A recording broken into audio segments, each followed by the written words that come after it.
Sorry, मैंने recording भी नहीं लगाया था, तो ठीक है।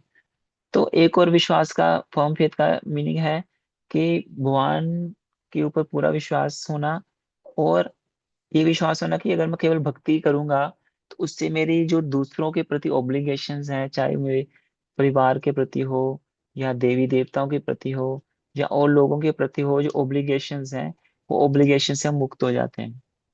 और ये भी विश्वास होना कि मुझे कोई भी जो फ्रूटिव एक्टिविटीज हैं, फ्रूटिव एक्टिविटीज मीन्स कि किसी कर्म का रिएक्शन मिलना, वो रिएक्शन से भी हम मुक्त हो जाते हैं।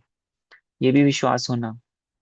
और ये विश्वास होना कि भक्ति योग करने से हम जो गुड और बैड के धरातल से ऊपर उठ जाते हैं।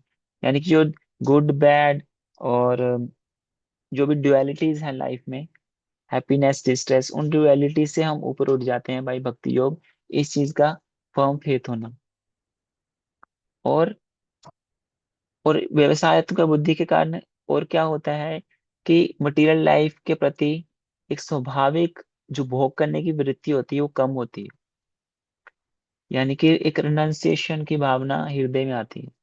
आल्दो एक्सटर्नली व्यक्ति सारी एक्टिविटीज कर रहा होता है, but from the core of his heart is very detach, कि मुझे इन चीजों से ज्यादा आसक्त नहीं होना है। तो इसलिए इससे मतलब बुद्धि योग से, यानी कि भक्ति योग अगर हम पालन करते हैं तो स्वाभाविक रूप में एक वैराग्य हृदय में आता है। और दैट वैराग्य इज गुड, बिकॉज वो हमें सिखाता है कि हम अगर डिटैच होकर कोई भी एक्टिविटीज करेंगे तो उसका जो भी गुड और बैड रिजल्ट होगा, उसके उसके कारण हम प्रभावित भी नहीं होंगे। और रेजोल्यूट डिटर्मिनेशन आता है व्यवसायत्मक बुद्धि से। किस चीज के ऊपर डिटर्मिनेशन? कि मैं सोल हूँ और मैं भगवान का अंश हूँ, है ना। तो भगवान के साथ जो लिंक है उसके ऊपर कंफर्म विश्वास होता है। और भगवान के बारे में भी नॉलेज मिलता है। पहले तो आत्मा का ज्ञान मिलता है और परमात्मा का भी ज्ञान मिलता है कि भगवान जो है वासुदेव है, सर्व कारण कारणम है, सारी सृष्टि उन्हीं के अंदर चल रही है, हम भी उन्हीं से ही आए हैं। तो अगर क्यों ना मैं सार मतलब अपनी इंटेलिजेंस को मल्टी ब्रांच में डिस्ट्रैक्टेड वे में रखने के बजाय मैं वन पॉइंटेड फोकस होके भगवान कृष्ण यानी कि वासुदेव की भक्ति करूं। जिससे क्या होगा? जिससे बाकी सारे लोग, सारे देवी देवता, सारे पितृ, सारे जो ऋषि मुनि, everyone will be satisfied. Just like watering the root of a tree will automatically nourishes the whole the tree। Trees के जो फ्रूट्स हैं, फल हैं, या पत्ते हैं, टहनियां हैं, सबको पानी मिल जाएगा अगर हम रूट में पानी दे देते हैं। पर ये जो व्यवसायत्मक बुद्धि को कैसे अटेन किया जा सकता है, यानी कि भक्ति योग कैसे? तो इसको प्रैक्टिस कैसे करेंगे? Under the guidance of the spiritual master. यानी कि परमाणिक गुरु के जब निर्देशन में हम जब प्रैक्टिस करते हैं, अभ्यास करते हैं, उनकी दी गई जो भक्ति योग की जो पद्धति है, एक होती है भक्ति योग की प्रक्रिया, कि क्या प्रक्रिया करके मैं उस भगवान को प्रसन्न कर सकता हूँ या भगवान को प्राप्त कर सकता हूँ। तो ये भक्ति योग की, इसको बोलते हैं विधि भक्ति या वैधि भक्ति। तो वो जब गुरु बताते हैं कि ये जो वैधि भक्ति के नियम है आप पालन करेंगे, उससे क्या होगा? उससे फिर एक्चुअली हम जब सुबह प्रार्थना भी गाते हैं, सुबह मंगल आरती में, यस्य प्रसाद भगवत प्रसादो, कि गुरु की कृपा से हमें भगवान का कृपा मिलता है, प्रसाद मिलता है। तो इसलिए गुरु के अंडर गाइडेंस में जब हम भक्ति करते हैं, गुरु कोई अपने मनगढ़ंत तरीके से हमें प्रैक्टिस नहीं बताता, वो जो शास्त्रों में दिया होता है वो ही वही भक्ति के नियमों को ही हमें बताते हैं करने के लिए। तो इसलिए इट इज टोटली ऑथेंटिक। और जस्ट मिनट, म्यूट कर देता हूँ आमन को। यस। तो ये भी व्यवसायत्मक बुद्धि के बारे में हमने पढ़ा। और इसमें हमारे आचार्य श्रील विश्वनाथ चक्रवर्ती ठाकुर जी की कमेंट्रीज में हमने पढ़ी थी कि कैसे अगर हम गुरु की आज्ञा के प्रति फोकस्ड होते हैं, डिटरमाइंड होते हैं, तो हम भक्ति में भी बहुत ज्यादा दृढ़ हो सकते हैं, व्यवसायत्मिक बुद्धि वाले हो सकते हैं। क्योंकि ये डायरेक्टली रेलेवेंट है। जितना हम गुरु की आज्ञा के प्रति पूरी तरह दृढ़ निश्चय डिटरमाइंड रहेंगे कि गुरु की आज्ञा का मुझे पालन करना है, तो उतना ही हम भक्ति योग में दृढ़ होंगे। क्योंकि जो दृढ़ता है वो अपने अपने बल पे, अपनी साधना के बल पे नहीं आ सकता। दृढ़ता आती है जब हम अपने स्पिरिचुअल मास्टर यानी कि गुरु की आज्ञा का पालन करने के लिए डिटरमाइंड होते हैं, कन्विंस्ड होते हैं। उतना ही हमारा भक्ति में श्रद्धा आती है। तो एक स्टेटमेंट आती है, प्रभुपाद जी पर्पट में भी लिखते हैं that only by being fixed in the order of his spiritual master the determined intelligence is possible। यानी कि व्यवसायत्मक का बुद्धि पॉसिबल है जब हमारा गुरु की आज्ञा ऑर्डर है उसके प्रति फिक्स्ड क्या होगा, फिक्स्ड फेथ होगा। इसमें एक बहुत ही ज्वलंत उदाहरण हम देखते हैं शिला प्रभुपाद जी के जीवन में। उन्होंने अपना पूरा जीवन अपने गुरु के आज्ञा का पालन करने में लगा दिया, और उसी से ही उनकी पूरी उनको सफलता मिली भगवान की कृपा से। इसलिए ये व्यवसायत्मक बुद्धि का ही परिणाम था जो शिला प्रभुपाद जी को भक्ति के जो प्रचार में उन्होंने पूरे विश्व में प्रचार किया, 108 मंदिर बनाए, इतने हजारों में डिवोटीज बनाए, भक्त बनाए। वो भी ऐसे लोग, ऐसे ऐसे लोगों को जिनको भक्ति का, भगवान कृष्ण का, राम का कुछ भी नहीं पता है। तो ये this is the result of following the order of the spiritual master. Now next श्लोक 42, जिसमें भगवान बता रहे हैं 42 एंड 43 में, कि भगवान बता रहे हैं कि जिनकी जो नॉलेज बहुत कम है, जिनका ज्ञान बहुत कम है, वो एंजॉयमेंट के पीछे भागते हैं और ऐश्वर्य के पीछे भागते हैं।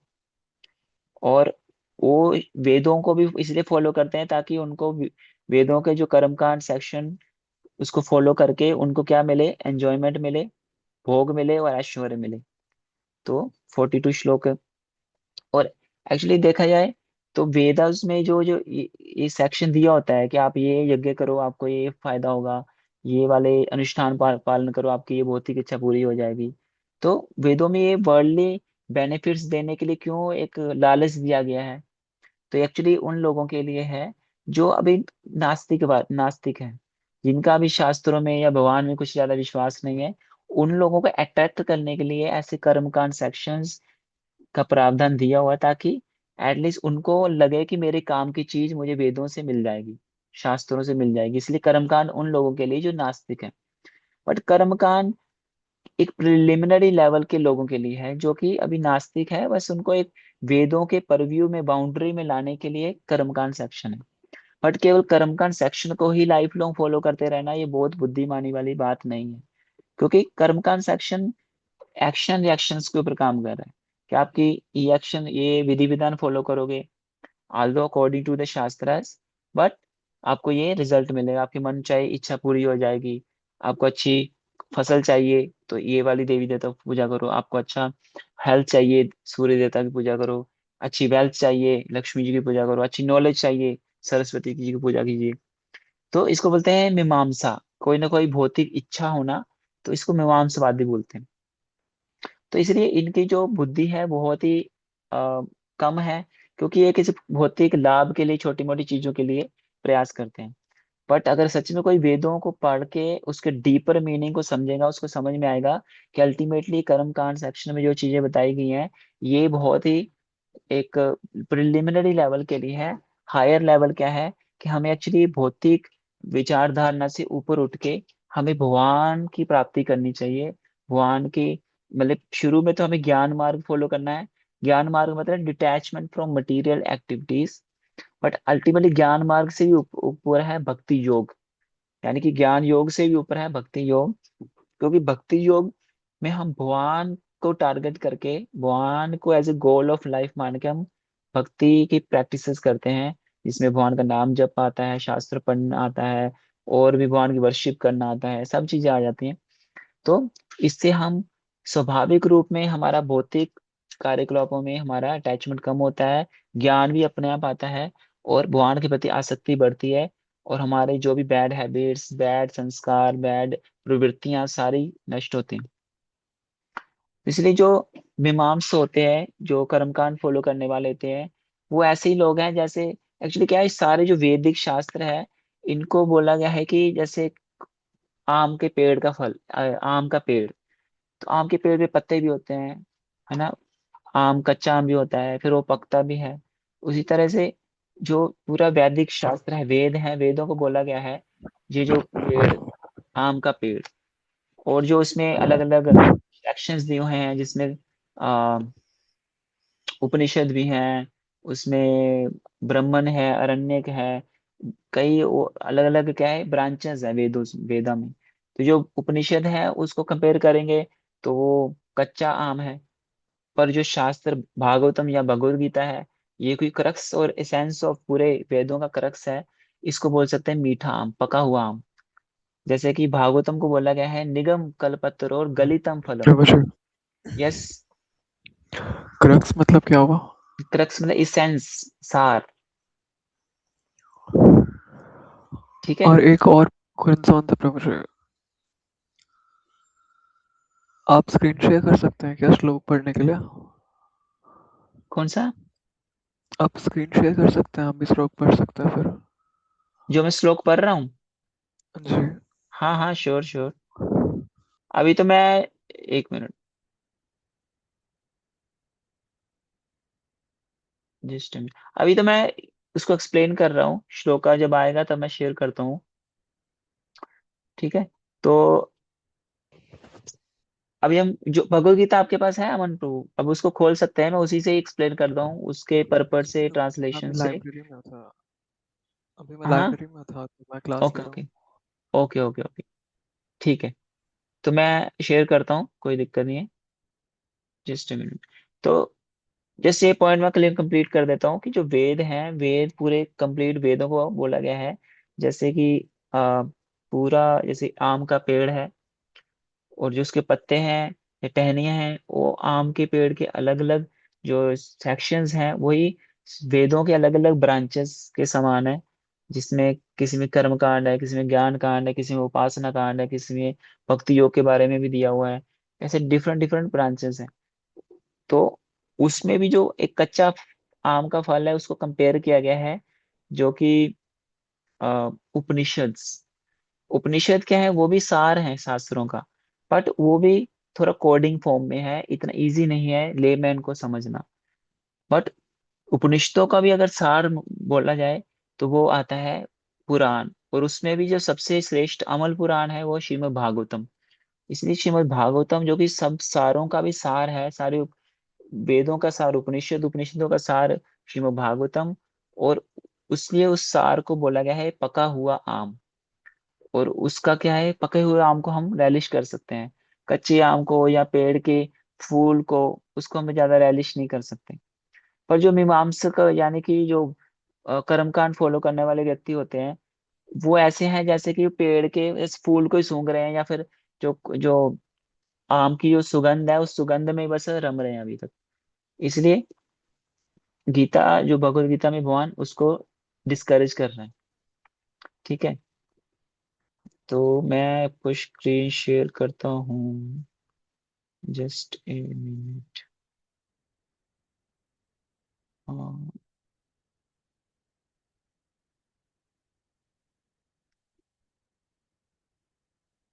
यस। अभी पीपीटी आ रहा है, दिख रहा है?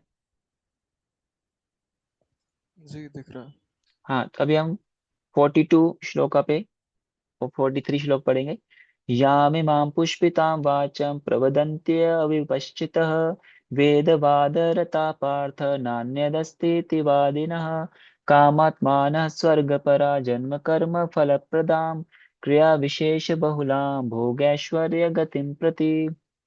तो इसमें क्या बता रहे हैं भगवान की, याम इमाम पुष्पिताम वाचम प्रवदन्ते अविपश्चित। अविपश्चित यानी कि जो कम बुद्धिमान व्यक्ति होते हैं, वो वेदों के कर्मकांड सेक्शन, यानी कि कर्मकांड सेक्शन मतलब कि उस प्रलोभन दिया गया है नास्तिक व्यक्ति को आकर्षित करने के लिए शास्त्रों के प्रति, भगवान के प्रति।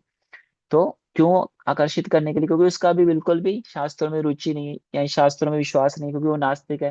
तो नास्तिक को अट्रैक्ट करने के लिए वेदों में प्रलोभन दिया गया है, ये कर्मकांड फॉलो करो आपकी ये इच्छा पूरी हो जाएगी, ये कर्मकांड फॉलो करो आपकी ये इच्छा पूरी हो जाएगी। तो ये क्या है, पुष्पिताम वाचम, बहुत ही फ्लावरी लैंग्वेज में बोल वेदों में बात की गई है। और आगे बताइए, कामात मानव स्वर्ग परा, और उसमें आपकी कामनाएं पूरी हो जाएंगी, स्वर्ग आप जा सकते हो, जन्म कर्म फल प्रदान। और जो ऐसे कम बुद्धिमान व्यक्ति हैं, उनको बस यही इच्छा रहती है कि अच्छा जन्म मिल जाए, आगे जाके मेरा अच्छा जन्म जन्म में हो, या स्वर्ग की प्राप्ति हो। और इस प्रकार मैं कार्यकलापों में फंसा रहूं और मेरे को भोग और ऐश्वर्य की प्राप्ति हो स्वर्ग आदि लोकों में जाकर। इसलिए लोग ये कर्मकांड में यज्ञ करते हैं, अलग अलग ज्योतिषोम यज्ञ, या पुत्र पुत्र कामना वाला यज्ञ, या ये इच्छा पूरी होने वाला यज्ञ, ये तो सारे यज्ञ की क्या पीछे उद्देश्य होता है कि स्वर्ग की प्राप्ति हो, स्वर्ग में ऐश्वर्य का भोग कर सके और एंजॉय कर सके। तो ये इस प्रकार ये भावना रहती प्रभु जी, है। यस। इंटरप्ट करने के लिए सॉरी, लेकिन एक क्वेश्चन था। हम्म। तो मतलब हमें यज्ञ नहीं करना चाहिए ऑल कॉज ऑफ हमारे सेंसेस के लिए, सेंस सेटिस्फेक्शन के लिए? हाँ, सेंसस सेटिस्फेक्शन लिए यज्ञ नहीं करना चाहिए, क्योंकि वो तो बिजनेस हो गया ना, दैट इज अ मतलब मैं बिजनेस। यज्ञ कर रहा हूँ, कृष्णा कुछ मुझे दे इसके बदले, ऐसा करके कुछ? हाँ, दिस इज ए जस्ट, देखो अगर हम भगवान कृष्ण से मांग रहे हैं that is still acceptable, but किसी और देवी देवता को मांग रहे हैं, दैट इज कंडेम्ड एक्चुअली। वो एक्चुअली उसकी बहुत निंदा की गई है भगवत गीता, भगवान स्वयं बोल रहे हैं ना इसमें कि भोग ऐश्वर्यम गतिम प्रति, कि भोग ऐश्वर्य में उनकी उनकी बहुत ज्यादा रुचि होती है, और स्वर्ग आदि लोकों में जाते हैं और कामनाओं से भरे हुए हैं, कामात्मा। इसलिए ऐसे लोगों को अविपश्चित बोला गया। अविपश्चित मतलब य के बाद अविपश्चित आता है, तो इसका मतलब कम बुद्धिमान, जो फूल्स, कम बुद्धिमान नहीं, मूर्ख बोला गया, सीधी सी बात। छुपाना क्यों, सीधा सीधा भगवान बोल ही रहे हैं। तो ऐसे कम बुद्धिमान मूर्ख व्यक्ति हैं जो केवल स्वर्ग प्राप्ति के लिए अलग अलग अनुष्ठान करते हैं ताकि उनको भोग मिले, ऐश्वर्य मिले।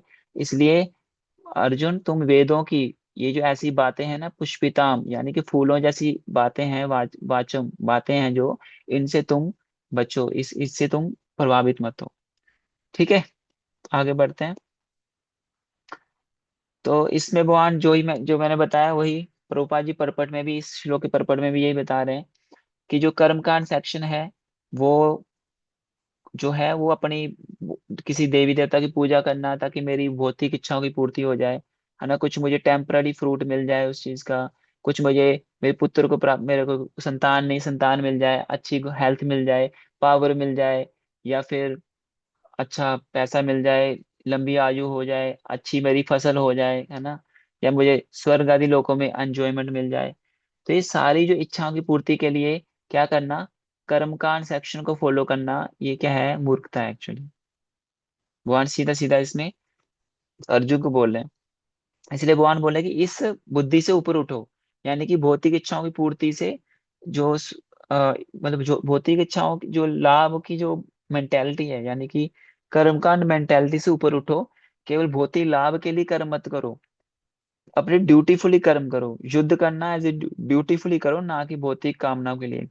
हालांकि इससे पहले वाले सेक्शन में भगवान ने अर्जुन को भौतिक कामनाओं के लिए युद्ध करने के लिए बोला था कि तुम युद्ध करो, तुम्हारी ख्याति बढ़ेगी, तुम मरोगे भी तो स्वर्ग मिलेगा, अगर यहाँ जीत गए तो पृथ्वी का राज्य मिलेगा। ये भी क्या है, ये भी भौतिक कामना ही गिना रहे हैं भगवान को, ताकि अर्जुन को भगवान गिना रहे हैं ताकि कम से कम इन इच्छाओं की पूर्ति के लिए अर्जुन युद्ध करने के लिए राजी हो जाए। बट अभी यहाँ पे भगवान उससे भी ऊपर का लेवल की बात कर रहे हैं कि भाई भौतिक इच्छाओं को भी पीछे छोड़ दो, ये कर्मकांड भौतिक मेंटेलिटी, कर्मकांड मेंटेलिटी से ऊपर उठो। मुझे केवल युद्ध की युद्ध के लिए युद्ध करना है, मेरी ड्यूटी है युद्ध करना है, इसलिए मैं युद्ध करूंगा, चाहे मुझे सक्सेस मिले, हार मिले, कुछ भी मिले, I will do just fighting. ठीक है, तो इसलिए कर्मकांड जो है इस कम बुद्धिमान व्यक्तियों के लिए दिया गया है, उनको केवल भक्ति में या शास्त्रों के प्रति अट्रैक्ट करने के लिए, ताकि वो पहले नास्तिक थे और एक अनरेगुलेटेड वे में सिंफुल तरीकों से या अन मोरल तरीके से, इमोरल तरीके से अपनी भौतिक इच्छाओं की पूर्ति कर रहे थे, उससे पाप में और धंसे जा रहे थे, और उसके कारण उनका जीवन और नारकीय होने वाला है फ्यूचर में, है ना। बेटर है कम से कम वो अपनी भौतिक इच्छाओं की पूर्ति करना चाहते तो कम से कम वो वेदों के अनुसार करें, ताकि वेदों के अनुसार कर्मकांड के दिए गए सेक्शन के थ्रू अगर वो अपनी इच्छाओं की पूर्ति भी करता है तो कम से कम उसको पाप तो नहीं लगेगा। हाँ, उसकी इच्छा पूरी होगी तो वो स्वर्ग में जाएगा। किसी की इच्छा होती है मुझे स्वर्ग में अप्सराओं के साथ भोग करना है, वहां पे सोमरस पीना है ताकि मेरी आयु लंबी हो, है ना। तो स्वर्ग में नंदन कानन गार्डन भी है, बगीचा है जहाँ पे अप्सरा के साथ हजारों सालों तक आप लोग विहार कर सकते हो, सोमरस पी सकते हैं, या और भौतिक इच्छाओं की पूर्ति कर सकते हैं। पर वो इसी प्रकार है जिस प्रकार एक पेड़ है जिसमें पॉइजनस फल लगे हैं या पॉइजनस फूल लगे हैं, उसको सूंघोगे तो क्या होगा, पॉइजन आपके अंदर जाएगा। इसी प्रकार कर्मकांड से आपकी भौतिक इच्छा पूरी करना मतलब उन उन जहरीले फूलों को सूंघना या उसको उसको एंजॉय करना जिसके कारण पॉइजन फैलेगा। उसका रिजल्ट क्या होगा, बहुत ही घातक होगा। इसी प्रकार भौतिक कर्मकांडों से आप स्वर्ग या ऐश्वर्य, भौतिक ऐश्वर्य तो प्राप्त कर लोगे, बट उसके उसका आगे रिजल्ट बहुत भयावह होगा। क्यों? क्योंकि जब उस भौतिक ऐश्वर्य और भोगों का रिजल्ट क्षीण हो जाएगा तो दोबारा इस भौतिक संसार में यानी कि मृत्यु लोक में, पृथ्वी लोक में गिरना पड़ेगा स्वर्ग से। सो ये जो भोग करने के बाद स्वर्ग आदि प्राप्ति होगी वो भी शाश्वत नहीं है, वो टेम्पररीली वहां पे जाते हैं। जब भोगों का कोटा कंप्लीट हो जाता है तो उल्टी गिनती शुरू हो जाती है, 5 4 3 2 1, again fall into this material world और into the earthly planetary system. तो इसलिए ये बहुत ही इंटेलिजेंट बात नहीं है कि बस मैं कर्म कांड के लिए या अपने भौतिक इच्छाओं की पूर्ति के लिए यज्ञ आदि करूं। नाउ 44 श्लोक है जिसमें भगवान बताएंगे कि भोग और ऐश्वर्य के लिए, ये जो भोग और ऐश्वर्य के पीछे लोग भागते हैं उनका व्यवसायत्मिक बुद्धि नहीं हो पाती, यानी कि रिजोल्यूट डिटर्मिनेशन उनकी भक्ति में, डिवोशनल सर्विस में नहीं आ पाता है। तो इसका कारण, दो कारण है, भोग in sense enjoyment, second is material opulence. तो ये 44 श्लोक इस प्रकार है। भोग ऐश्वर्य प्रसक्ता नाम तया परित चेतसाम व्यवसायत्मिका बुद्धि समाधो न विधीयते। भगवान कहते हैं समाधो न विधीयते, यानी कि उस व्यक्ति की समाधि नहीं लगती। किसकी? जिसकी बुद्धि भोग और ऐश्वर्य में धसी हुई है। और उसकी भोग ऐश्वर्य में बुद्धि जब घुस जाती है तो तय अपहृत चेतसाम, उसकी चेतना क्या हो चुकी है, उसका अपहरण हो चुका है। और उसकी व्यवसायत्मक बुद्धि नहीं हो पाती है, उसकी समाधि भी नहीं लग पाती है। इसलिए भोग और ऐश्वर्य से ऊपर उठने के लिए भगवान 44 श्लोक में बता रहे हैं कि ये बहुत बड़े ऑब्स्टेकल्स हैं रेजोल्यूट डिटर्मिनेशन के लिए।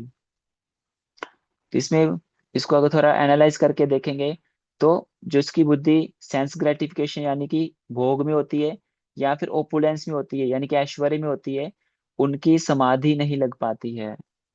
यानी कि उनका डिवोशनल लाइफ में जो फोकस होता है, वन पॉइंटेड व्यवसायत्मक बुद्धि, वो अचीव नहीं हो पाता है। क्योंकि उनकी वो सेंस एंजॉयमेंट के तरीके अलग अलग हो सकते हैं कि अच्छा, अच्छे कुल में जन्म हो, है ना, अच्छे कुल में जन्म हो या फिर स्वर्ग आदि लोक प्राप्त हो, वहां पे भोग करेंगे। मेरी अच्छी पावर हो, मेरी पोस्ट हो, पोजीशन हो, ताकि मेरे अंडर में काम हो, उनके ऊपर मैं कंट्रोल कर सकूं।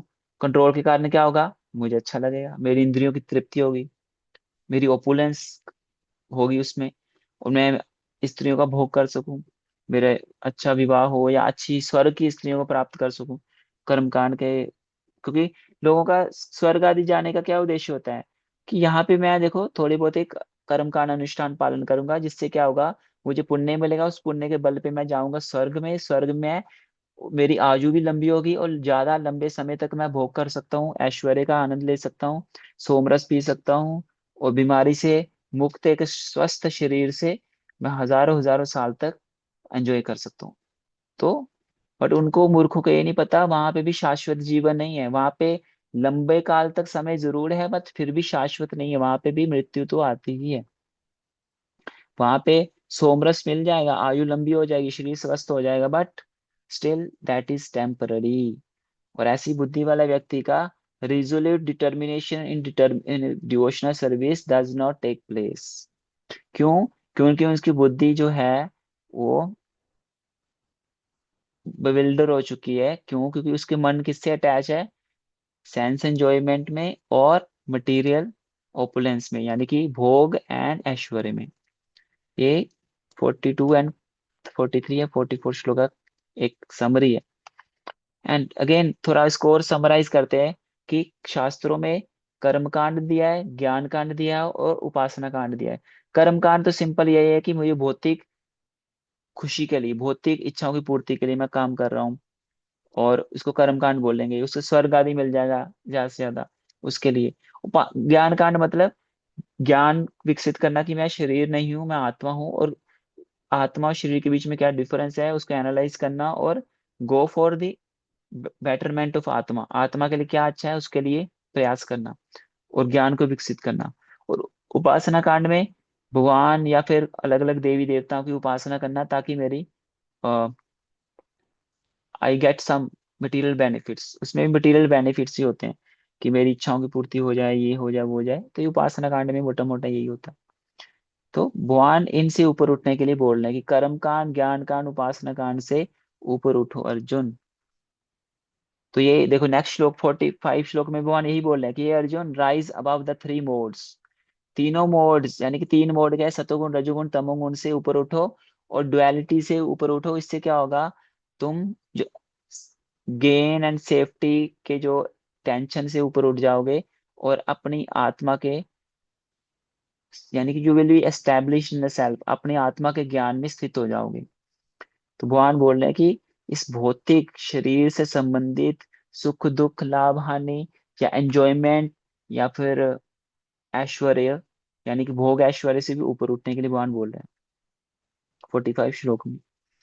तो 45 श्लोक इस प्रकार है, त्रैगुण्य विषया वेदा निस्त्रैगुण्य भवार्जुना, निर्द्वंद्वो नित्य सत्वस्थो, योगक्षेम आत्म निर्योगक्षेम आत्मवान। तो भगवान इसमें क्या बता रहे हैं कि भगवान कह रहे हैं कि त्रय गुण्य विषय वेदा, जो वेद है, वेदों में तीन गुणों की बात की गई, यानी कि कर्म कांड, ज्ञान कांड, उपासना कांड, ये सतोगुण रजोगुण तमोगुण आदि में बातें की गई हैं। इनसे ऊपर उठो अर्जुन, और निर्द्वंद्व नित्य सत्वस्थो, और द्वंद्वों से परे यानी कि डुअलिटी से परे जाओ, और अपनी आत्मा की नॉलेज में स्थित रहो कि मैं आत्मा हूं, मैं शरीर नहीं हूँ।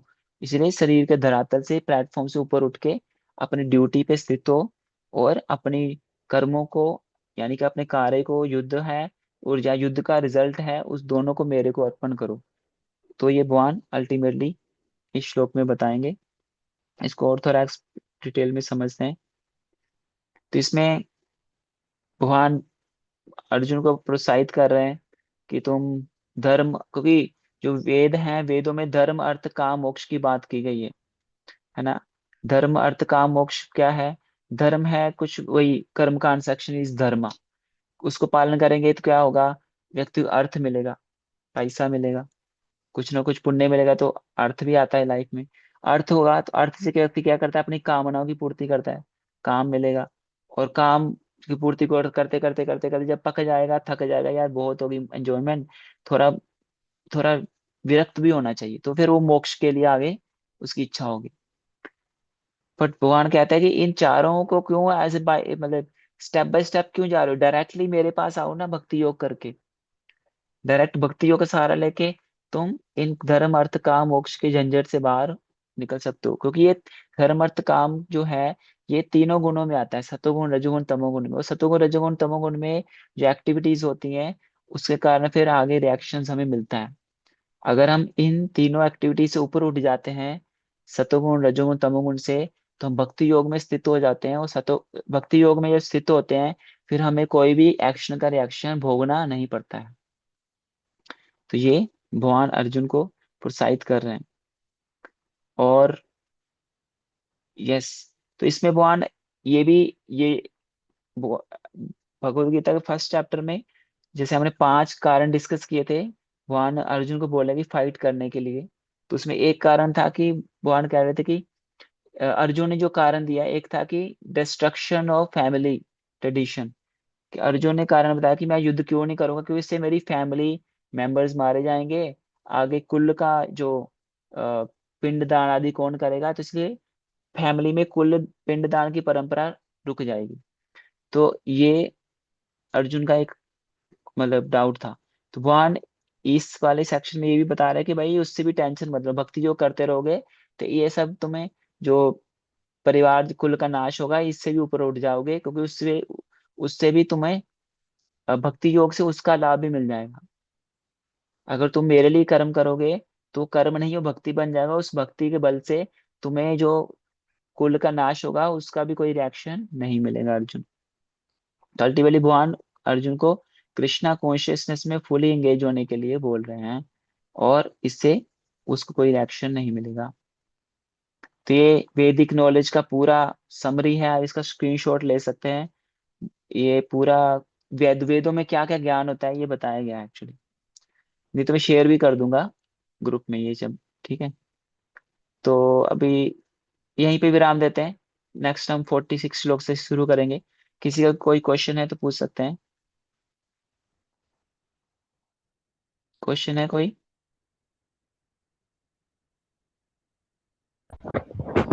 प्रभु जी, सारे श्लोकों को मिलाकर एक ब्रीफ समरी दे सकते हैं आप? हाँ, पर अभी समय कम है इसलिए पूरा नहीं दे पाऊंगा, क्योंकि हमने 45 श्लोक तक कवर किया है सेकंड चैप्टर का। तो एकदम से तो सारा मैं शायद नहीं दे पाऊंगा। हाँ, फिर भी थोड़ा वो मोटा मोटा मैं बताना चाहूंगा, क्योंकि टाइम 2 मिनट बचे हैं, इसलिए उतने में जितना मैं बता पाऊंगा तो ट्राई करता हूँ। तो भगवान सेकंड चैप्टर में शुरू में भगवत गीता में जो अ, आत्मा का ज्ञान दे रहे हैं कि what is the difference between soul and the body. Soul is eternal, soul के गुण भी बताए गए हैं। वो शाश्वत है, उसको कोई मार नहीं सकता, काट नहीं सकता, सुखा नहीं सकता, गीला नहीं कर सकता। बट बॉडी जो है कपड़े की तरह है, जैसे हम कपड़े रोज चेंज करते हैं वैसे ही आत्मा के लिए ये शरीर क्या है, कपड़ा है। ये बूढ़ा हो जाता है तो आत्मा इस कपड़े को, इस शरीर को छोड़ के नया कपड़ा, नया शरीर धारण करती है। तो इस प्रकार भगवान अर्जुन को बोल रहे हैं कि ये जो बॉडी के लिए चिंता मत करो, क्योंकि तुम्हारे जो परिजन है जिसके लिए तुम फाइटिंग कर रहे हो उनके शरीर भी शाश्वत, शरीर क्या है वो नाशवान है, और पर आत्मा शाश्वत है। इसलिए तुम युद्ध करो, क्योंकि आत्मा तो कभी मरेगी नहीं। भीष्म पितामह द्रोणाचार्य की आत्मा क्या है, शाश्वत है। तुम उनको मारोगे भी तो तुम्हें उसका कोई भी रिएक्शन नहीं मिलेगा। तो भगवान फिर अलग अलग कारण बताते हैं क्यों तुम्हें फाइटिंग करना चाहिए। एक बताता है कि अगर तुम युद्ध करते हो, अगर हार भी जाते हो, तुम्हें स्वर्ग आदि लोक प्राप्त होंगे, क्योंकि क्षत्रिय जब युद्ध में अगर मारा भी जाता है तो उसको स्वर्ग प्राप्त होता है। अगर जीत जाओगे तो इस पृथ्वी का साम्राज्य तुम्हारा हो जाएगा। तो दोनों दोनों में आपके क्या है, फायदा ही फायदा, विन विन सिचुएशन है। तो ये कर्मकांड वाला मेंटेलिटी भगवान ने एक रीजन दिया अर्जुन को फाइटिंग करने के लिए। बट आगे आगे जब हम आगे बढ़ते हैं तो भगवान अर्जुन को निष्काम कर्म योग पे के लिए प्रोत्साहित करते हैं कि भाई तुम इस काम कर्म योग की बात छोड़ दो, तुम निष्काम कर्म करो, यानी कि ड्यूटी करो, फलों को मुझे अर्पित करो। फलों की चिंता मत करो, फलों को मुझे अर्पण करो। और धीरे धीरे निष्काम कर्म योग से भी थोड़ा ऊपर भगवान बात बताते हैं कि भाई तुम बुद्धि योग का कर्म करो, यानी कि निष्काम कर्म योग बुद्धि योग अबाउट सेम ही है, कोई इसमें ज्यादा डिफरेंस नहीं है। मतलब बुद्धि योग और निष्काम कर्म योग सेम है कि यानी कि तुम कर्म करो विदाउट फल की चिंता किए बगैर। और आगे भक्ति योग के लिए प्रोत्साहित अभी कर रहे हैं भगवान कि भक्ति योग में कि तुम कर्म भी मेरे लिए करो और फल भी मुझे अर्पित करो। यानी कि तुम फाइटिंग भी मेरे लिए करो, फाइटिंग के बाद जो रिजल्ट मिलेगा वो भी तुम मेरे ऊपर छोड़ दो, उसके लिए भी तुम टेंशन मत लो। जो भी रिजल्ट मिले उसको खुशी खुशी स्वीकार करो। आगे जब फर्दर हम बढ़ेंगे तो भगवान ये बताएंगे कि अर्जुन, तुम बस फाइटिंग करो, कर्म करो, फल की चिंता मत करो, कर्मण्येवाधिकारस्ते। तो इस प्रकार आगे बढ़ेंगे हम। तो ब्रीफ समरी मैंने जस्ट बताई है। और किसी का क्वेश्चन है तो आप मुझे ग्रुप में पूछ लेना, व्हाट्सएप पे पर्सनली पूछ सकते हो। मैं ग्रुप में